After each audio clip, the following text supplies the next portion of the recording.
আসসালামু আলাইকুম ওয়া রাহমাতুল্লাহি ওয়া বারাকাতুহু। আলহামদুলিল্লাহি রাব্বিল আলামিন ওয়াল আকিবাতু লিল মুত্তাকিন ওয়াস সালাতু ওয়াস সালামু আলা রাসূলিহিল কারীম। আলহামদুলিল্লাহ। সম্মানিত দিনদার মুসলমান ভাই ও বোনেরা, সকলকে জানাই আন্তরিক শুভেচ্ছা ও অভিনন্দন। সম্মানিত বন্ধুগণ, আজকে আমাদের মক্তব গড়ের পঞ্চম ক্লাস। আজকের ক্লাসে আমরা পরিচিত হব কোরআনে কারীম পড়ার জন্য আরও একটি গুরুত্বপূর্ণ নিয়ম, এটা হচ্ছে তানবিন। তানবিন আজকে আমরা শিক্ষা করব ইনশাআল্লাহ। সম্মানিত দর্শক, বোর্ডের দিকে লক্ষ্য করুন। তানবিন, তানবিন বলা হয় দুই জবর, দুই জের, দুই পেশকে তানবিন বলে। দুই জবর, দুই জের, দুই পেশকে তানবিন বলে। আমরা গত ক্লাসে শিখেছিলাম এক জবর, এক জের, এক পেশকে হরকত বলে এবং তানবিন বলা হয় দুই জবর, দুই জের, দুই পেশকে তানবিন বলে। আমরা পড়েছিলাম যে হরকত তাড়াতাড়ি করিয়া পড়িতে হয়। যখন হরফের উপর হরকত আসবে তাহলে এই হরফকে তাড়াতাড়ি করে পড়তে হবে। ঠিক তেমনিভাবে তানবিনকেও হরকতের মতো তাড়াতাড়ি করিয়া পড়িতে হবে। দুই জবর, দুই জের, দুই পেশকে তানবিন বলে। সম্মানিত দর্শক, খেয়াল করুন, বা আলিফ, এখানে বা, দুই জবর বা আলিফ, দুই জবর বান, অর্থাৎ উচ্চারণ খুবই তাড়াতাড়ি হবে। এভাবে তা আলিফ দুই জবর তান, বা আলিফ দুই জবর বান, তা আলিফ দুই জবর তান। এমনিভাবে হা আলিফ দুই জবর হান, খ আলিফ দুই জবর খন। এমনিভাবে কোরআনে কারীমের আয়াতের মধ্যে আমরা যখন দুই জবর দেখব, দুই জের দেখব, দুই পেশ দেখব, তাহলে খুবই তাড়াতাড়ি করে পড়তে হবে।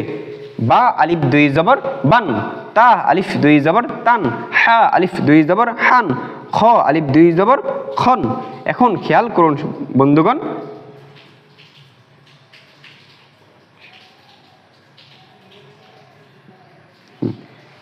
শিন, শিন আইন বা।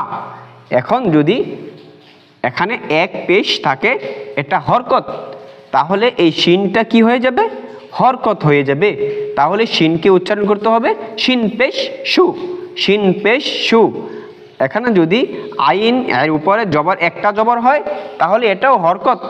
তাহলে হরকত বলা হয় এক জবর, এক জের, এক পেশকে হরকত বলে। আবার দুই জবর, দুই জের, দুই পেশকে তানবিন বলে। তানবিন এবং হরকতকে দোনোটাকেই তাড়াতাড়ি করিয়া পড়িতে হয়। এখন বা দুই জের বিন, বা দুই জের বিন, আইন শিন পেশ সু, আইন জবর আ, বা দুই জের বিন, সু আ বিন, সু আ বিন। অর্থাৎ তানবিন এবং হরকতকে আমরা তাড়াতাড়ি করিয়া পড়তে হবে। এমনিভাবে খেয়াল করুন,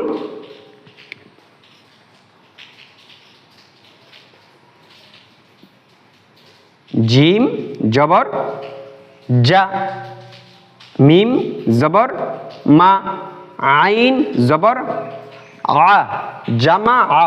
অর্থাৎ যখন এক জবর আসবে তাহলে এটা হরকত হয়ে যাবে। আমি যদি প্রশ্ন করি যে জিম এটা কি নিয়ম, তাহলে উত্তর হবে এটা হরকত, এটা হরকত। অর্থাৎ জিমের উপরে এক জবর এসেছে, অর্থাৎ এক জবর, এক জের, এক পেশ আসলে এটার উচ্চারণ খুবই তাড়াতাড়ি করিয়া পড়িতে হবে। তাহলে জিম এর উপরে এক জবর, জিম জবর যা, মিম জবর মা, আইন জবর আ, জামা আ, এই তিনটা হলো হরকত। এমনিভাবে যদি র সিন লাম, র পেশ রু, সিন পেশ সু, লাম দুই পেশ লুন, রুসুলুন। এখানে এই তিনটা একটা হচ্ছে হরকত, কারণ র এর উপরে এক পেশ এসেছে, এটাকে হরকত হয়ে গেছে। সিন এর উপরে এক পেশ এসেছে, তো সিনটাও হরকত হয়ে গেছে। লাম এর উপরে দুই পেশ এসেছে, এটা তানবিন হয়েছে। এখন র হরকত, সিন হরকত, আর এটা হচ্ছে তানবিন, অর্থাৎ এইগুলার উচ্চারণ সবগুলাই তাড়াতাড়ি করিয়া পড়িতে হবে। র পেশ রু, সিন পেশ সু, লাম দুই পেশ লুন, রুসু লুন। এখানে হামজা, হা, দাল। তাহলে এখন যদি আলিফ অথবা হামজা এর উপরে যদি এক জবর আসে, তাহলে এই আলিফটা হরকত হয়ে যাবে, এবং হা এর উপরে যদি এক জবর আসে, এই হাটাও হরকত হয়ে যাবে। অর্থাৎ তাদের উচ্চারণ খুবই তাড়াতাড়ি করিতে হবে। এখন যদি এই দাল এর উপরে দুই পেশ হয়ে যায়, এই দালটা তানবিন হয়ে যাবে, অর্থাৎ তানবিনের উচ্চারণও তাড়াতাড়ি করে পড়তে হয়। তাহলে উচ্চারণ কেমন হবে? হামজা জবর আ, হা জবর হা, দাল দুই পেশ দুন, আহাদুন, আহাদুন। এখানে যদি প্রশ্ন করা হয় হামজা জবর আ এটা কি নিয়ম, তাহলে উত্তর হবে হরকত। হা এটা কিসের নিয়ম? তাহলে হাটাও হরকত। দাল এটা কিসের নিয়ম? তাহলে এটা তানবিন। এই নিয়ম অনুযায়ী নিয়ম হবে খুবই তাড়াতাড়ি করে পড়া। হামজা জবর আ, হা জবর হা, দাল দুই পেশ দুন। সম্মানিত দর্শক, আরেকটি কায়দা, আরেকটি নিয়ম আমরা শিখে রাখি, ইনশাআল্লাহ এটা সামনে আমাদের কাজে লাগবে। যখন আলিফ একা থাকবে তখন এই আলিফকে আমরা আলিফ বলবো। এখন যখন নাকি আলিফের উপর জবর জের অথবা পেশ হবে, জবর জের পেশ হবে, তখন ওই আলিফকে আমরা হামজা বলবো।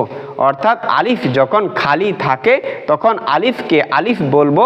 আলিফের উপর যখন জবর জের পেশ, অর্থাৎ আলিফ যখন খালি থাকবে না, আলিফ যখন খালি থাকবে না, তখনই তার নাম পরিবর্তন হয়ে যাবে, তার নাম হয়ে যাবে হামজা। এজন্য আলিফ জবর আ বলা যাবে না, আলিফকে হামজা বলতে হবে। হামজা জবর আ, হা জবর হা, দাল দুই পেশ দুন, আহাদুন। সম্মানিত দর্শক, আজকে আমরা আমাদের ক্লাসে তানবিন সম্পর্কে কিছু আলোচনা করেছি, শেখানোর চেষ্টা করেছি। সম্মানিত দর্শক, সকলের প্রতি আহ্বান, সকলেই বেশি বেশি অনুশীলন করবেন। অনুশীলনের দ্বারাই আপনি ইনশাআল্লাহ আপনার মঞ্জিলে মাকসাদে পৌঁছাতে পারবেন। এবং সকলের প্রতি আমার আরও আহ্বান যে আমার এই চ্যানেলটাকে দিনের খাতিরে, দিনের খেদমতের খাতিরে এই চ্যানেলটাকে সাবস্ক্রাইব এবং শেয়ার করে দিবেন ইনশাআল্লাহ। আসসালামু আলাইকুম ওয়া রাহমাতুল্লাহ।